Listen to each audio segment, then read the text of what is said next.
Hey, Kevin, What? a ghost, gatekeeper, and firefighter walk into a room. What are you talking about? I'm talking about like a ghost, somebody who, when something crazy or conflict like comes up, that you can't find them anywhere, something gets spicy and they disappear. Gotcha. Okay. All right. So you're talking about like personas. Like people you work with, characteristics in the workplace. Okay. Okay. I can roll with that. Yeah. So let's talk about maybe unpacking some of that behavior, where it comes from, and some techniques for how to deal with them and lead them. Yeah. Because I think we've all seen some of these as we talk about them, the characteristics. But yeah, I think from a leader perspective and even a peer perspective, being able to help them solve it would be good.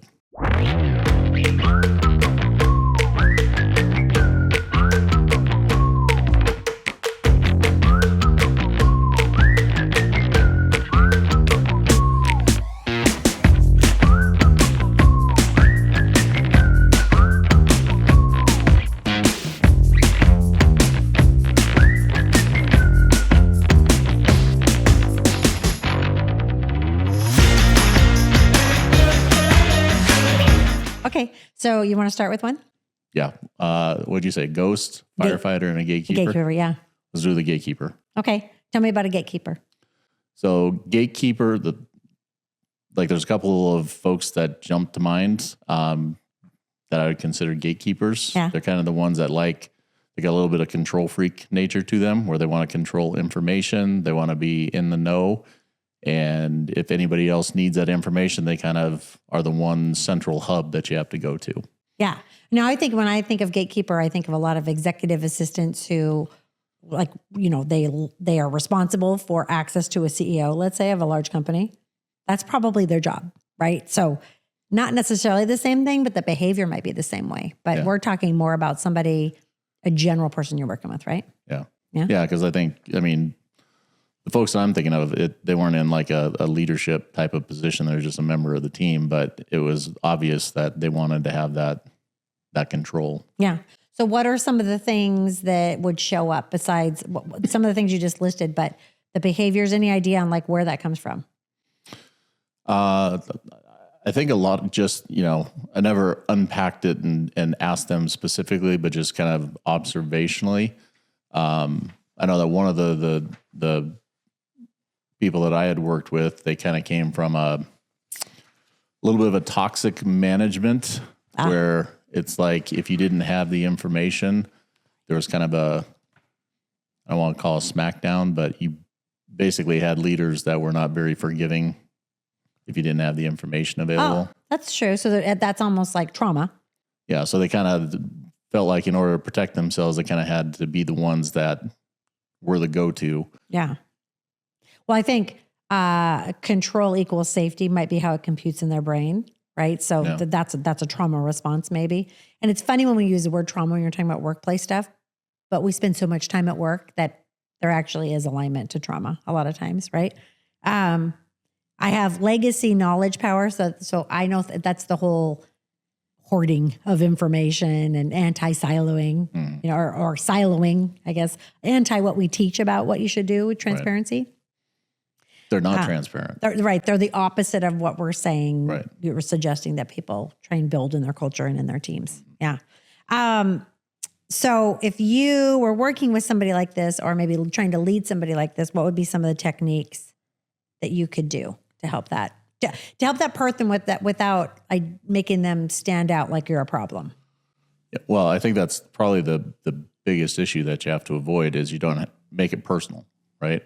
So I think part of it is when it comes down to the information that they're controlling, that's not their personal information. Right. That's part of the organization, which people need access to that information in order to do their jobs. So I think the first thing is reset the expectation that, the ownership of this information is at the organizational level or your department or your team or however you want to, call it. But that alleviates them having that personal connection to it. And instead of feeling like you're calling them out, it's not about you, it's about the information. How do we make that available so that the team has access to it and it's more freely available as opposed to, feeding that gatekeeper mentality. Yeah. And I think like making it aligned to goals. So like collectively, here's where we're all trying to get to. How are we going to get there? So it's about the system and not about them. I was also thinking rewarding. So how we reward stuff, we put emphasis and recognition and celebration around collaboration and meeting the goals instead of about control. Yeah. But that takes the leadership to acknowledge it, right? And have awareness. Yeah, it does. And that's just it. If you have somebody that's in that control freak nature, their natural tendency is not to collaborate and share information with people. So Right. you flip that and you put the onus on, collaboration is the behavior that we want to see. And we've talked about before in previous episodes about modeling. Yeah. That's a perfect example that they may not be familiar with that. So how do you either pair them up with somebody, or you as a leader, how do you show that collaboration so it's non-threatening? Yeah. So let's talk about another workplace persona you might run into called the firefighter.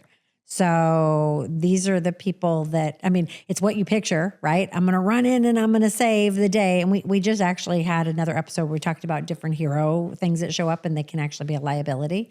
This is that. But sometimes this person is somebody that swoops in to save the day. Sometimes they're the one that caused the fire. Yeah. So they ignited the fire and now they're going to put the fire out, right? So what else would you add about that? Well, I think what that does too is if you're in that firefighter mode or you have somebody that's in that mode, it's oftentimes very reactive, which we don't make the best decisions when we're under pressure. Or emotional. Yeah. Right? So I think you have to be able to handle that situation is you need to be able to get that person into a proactive state. Sometimes it may be, an individual characteristic, like maybe they're a procrastinator, right? Yes. They wait until the very last minute and then all of a sudden everything is an emergency.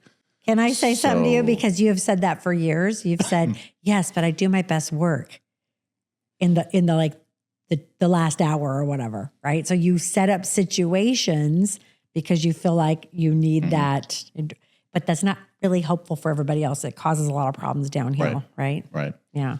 Well, and that's just, So I think I've been in firefighter mode or exhibited those attributes because of that. Yeah. And that procrastination aspect is damaging, especially when you think about it from a team perspective. It's just you and you're out on an island all by yourself and you choose not to go out and get your food until the last minute. Right. That's only affecting you. But in a team environment, that's not the case.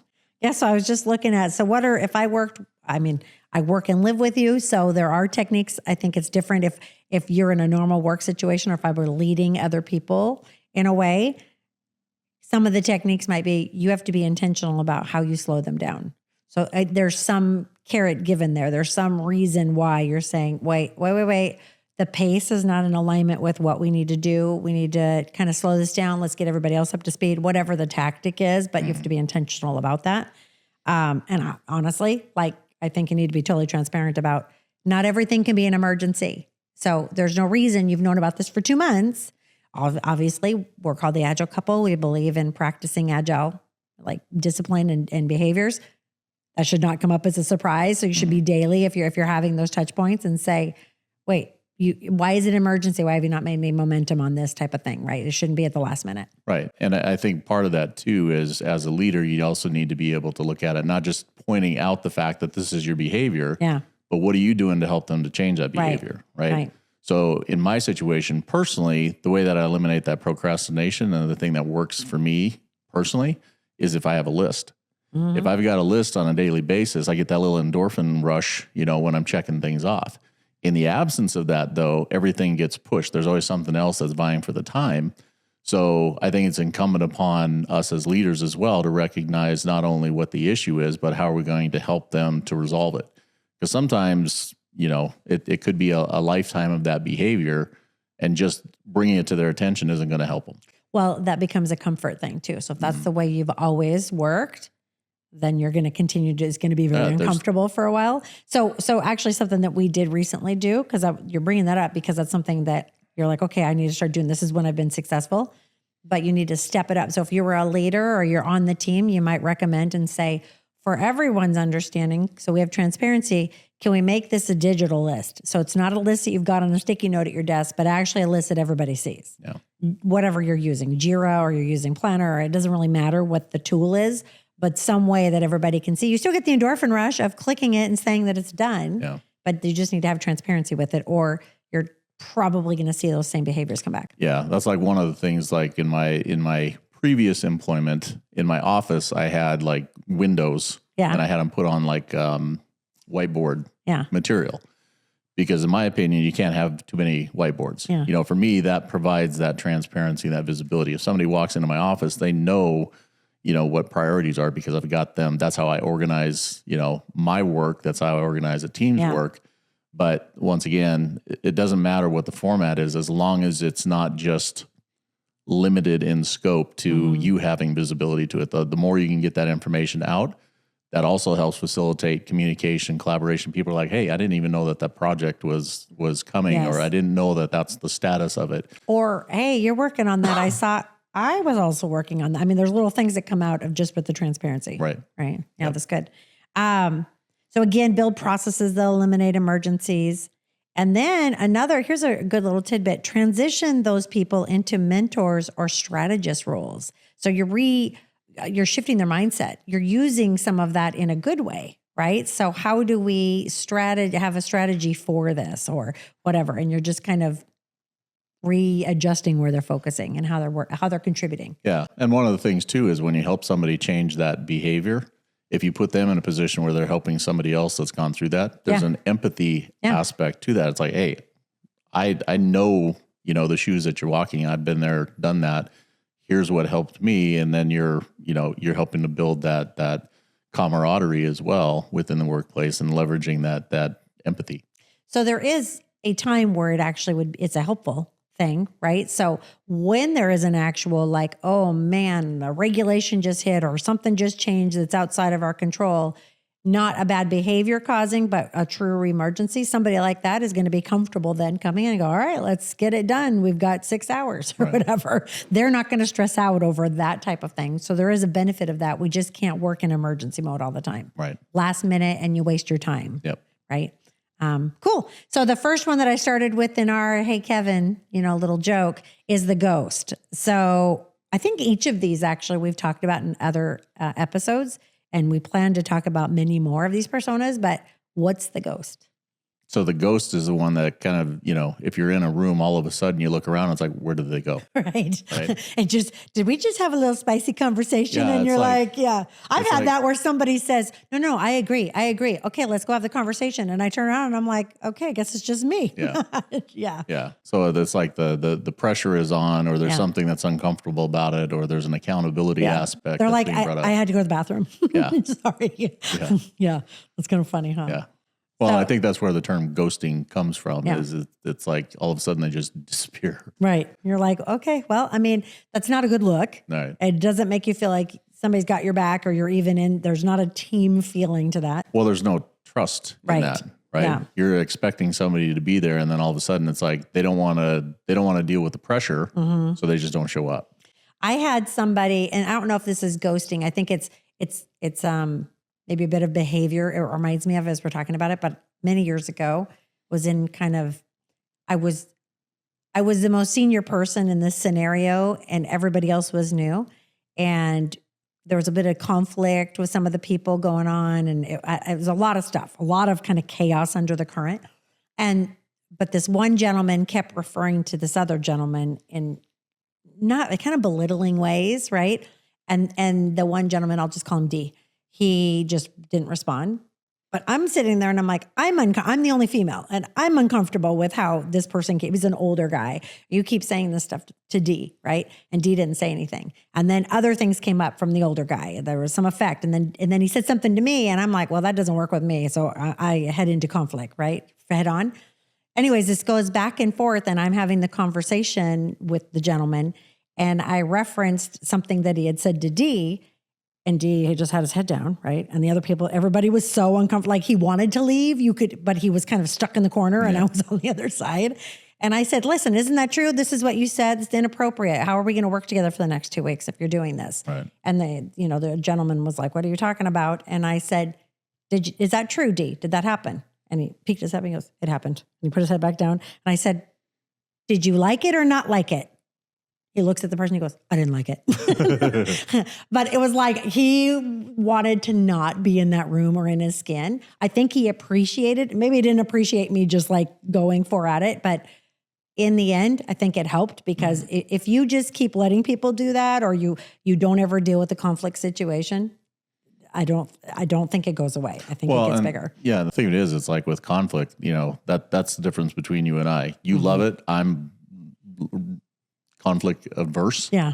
Right? It's like I can deal with it, but it's not my favorite thing to do. But it's also one of those things that as you have more and more instances of it and you work through it, it's like it's a growing pain. Yeah. You're pushing yourself out of your comfort zone. It's like, I really don't like this. But once you do that, then all of a sudden it's like you've got a greater understanding that's not as uncomfortable as it was last time. And then all of a sudden, you're on a path where that no longer is, becoming an issue. Here's the way I look at it. There's negative energy usually tied to it, right? Whatever's causing the conflict, the negative energy is going to bubble up somewhere. So you either deal with it and you have that uncomfortable moment, or you take it with you and that negative energy just continues to grow and grow and grow with you.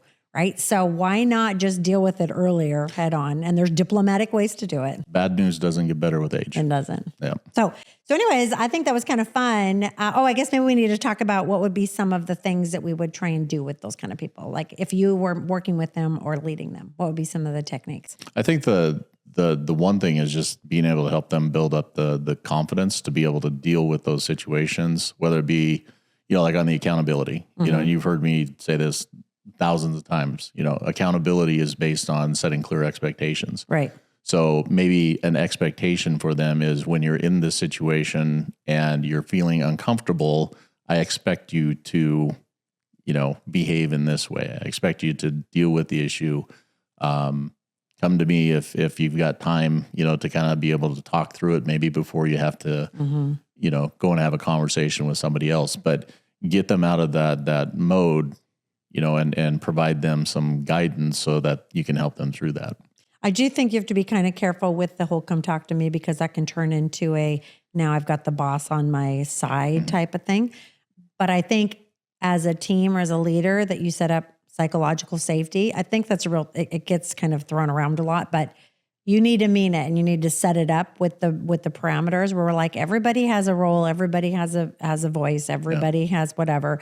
So, and maybe it's not verbally pointing it out, it's done through other ways where we're doing a writing technique or some sort of thing where we can get it out without verbalizing it. I can easily verbalize, not everybody can, right? Let's see.